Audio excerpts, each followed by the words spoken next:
বাংলাদেশের একটি cricket team আছে যে ক্রিকেট টিমের সাথে অনেকেরই আবেগ জড়িত হয়েছে এবং সেই ক্রিকেট টিমটির নাম হচ্ছে ঢাকা ক্যাপিটালস। আর বর্তমান সময় ঢাকা ক্যাপিটালসের যত অনুরাগী আছেন এবং যত ফ্যান আছেন তারা খুবই দুঃখী, কারণ ঢাকা ক্যাপিটালস প্রথমেই হেরে গেছে। কিন্তু এই ঢাকা ক্যাপিটালস কেন হারলো, কার ভুলে হারলো, আজকের এই ভিডিওতে বিস্তারিত আলোচনা করব। গতিকে ফুল ভিডিওটি আপনি দেখতে থাকুন। না, ঢাকা ক্যাপিটালস তো এবার দারুণ চমক দিতেছে। গদা কাকা, ও গদা কাকা, মাথার ভিতরে কি গ্যাস্ট্রিক হয়েছে? মানে কোন বুঝে আপনি টিমের ক্যাপ্টেন হিসেবে দিলেন বুড়া তিচারা প্যারারে? হ্যাঁ, লিটন দাসের সমস্যা কোথায়?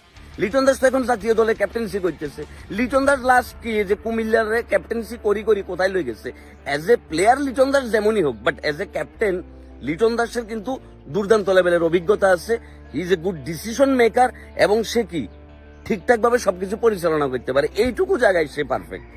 ব্যাটসম্যান হিসেবে কেমন এটা নিয়ে কথাবার্তা বলবার দরকার নেই, কিন্তু ঢাকা ক্যাপিটালস এবার বিপিএল তো একের পর এক চমক দেখাই দিয়েছিল।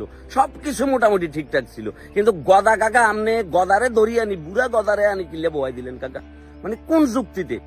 এই যে এখন ঢাকা ক্যাপিটালস এর হাসাহাসি শুরু হয়েছে, এটা চলবো একদম বিপিএল এর শেষ পর্যন্ত। দেখবেন যে ঢাকা ক্যাপিটালস সবার আগে নিয়ে বাড়িতে চলে এসছে, এটা চিন্তা করি দেখেন। অথচ তারা কত বড়ভাবে এবার আয়োজন করছে, সেই লেভেলের থিম সং বানাইছে 1 কোটি টাকা খরচ করি, ঠিক আছে। কিন্তু এবার তো কাকা ফুল পথে কাকা, এটা কোনো কিছু হইলো? গদা কাকা, গদা সুজন কাকা এটাকে শেষ করে দিল। গদা কাকা যেমন মাল ধরিয়ে এনেছে আর একটা মাল, এখন ব্যাগে মেলি শিলব। ঢাকা ক্যাপিটালস, আমি যে প্রথমে বললাম এই টিমের সাথে সবার ইমোশন, সবার আবেগ জড়িত হয়েছে। কার জন্য জানেন? সুপারস্টার শাকিব খানের জন্য।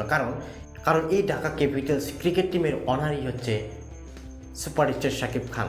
বাংলাদেশের প্রায় সংখ্যক মানুষ শাকিব খানকে ভালোবাসে কারণেই ঢাকা ক্যাপিটালসকে সাপোর্ট করেছিল এবং ধুমধামভাবে সেলিব্রেট করেছিল এবং সবাই আশাবাদী হয়েছিল যে বাংলাদেশের নাম্বার 1 টিম হবে ঢাকা ক্যাপিটালস টিম।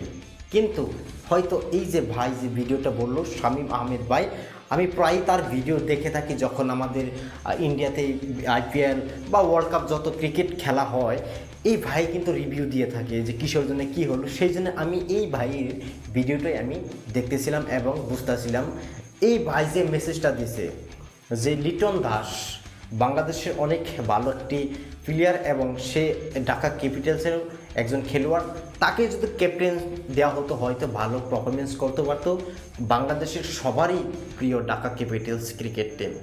এই ভাই যা বললো যে শুধুমাত্র একটি ক্যাপ্টেনের জন্য হেরে গেলেন ঢাকা ক্যাপিটালস ক্রিকেট দল। এজ এ সাকিবিয়ান হয়ে বলি, যদি ঢাকা ক্যাপিটালস প্রথম রাউন্ডে জিতে যেত তাহলে অনেক অনেক অনেক অনেক ভালো লাগতো, কারণ সুপারস্টার শাকিব খান এর সাথে জড়িত আছে এবং সুপারস্টার শাকিব খানেরই প্রথম একটি দল, যে দল অনেক অনেক জনপ্রিয়তা অর্জন করছে বাংলাদেশে। সেই জন্যই আজকের এই ভিডিওটা বানালাম। দেখেন, খেলার মধ্যে হার জিত তো থাকবেই, কিন্তু যদি এই প্রথম রাউন্ডে ঢাকা ক্যাপিটালস জিতে গেত খুবই কিন্তু ভালো লাগতো এবং শাকিব খান নিজেও সেখানে উপস্থিত ছিলেন এবং নিজেও দেখছেন যে দর্শক কাকে বেশি সাপোর্ট করছেন এবং তার সামনে যে দর্শক বসে আসছিলেন, বসে খেলা দেখছিলেন, তারা কিন্তু শাকিব খানের সামনেই ঢাকা ক্যাপিটালস বলে কিন্তু অনেক অনেক আনন্দিত হয়েছিলেন।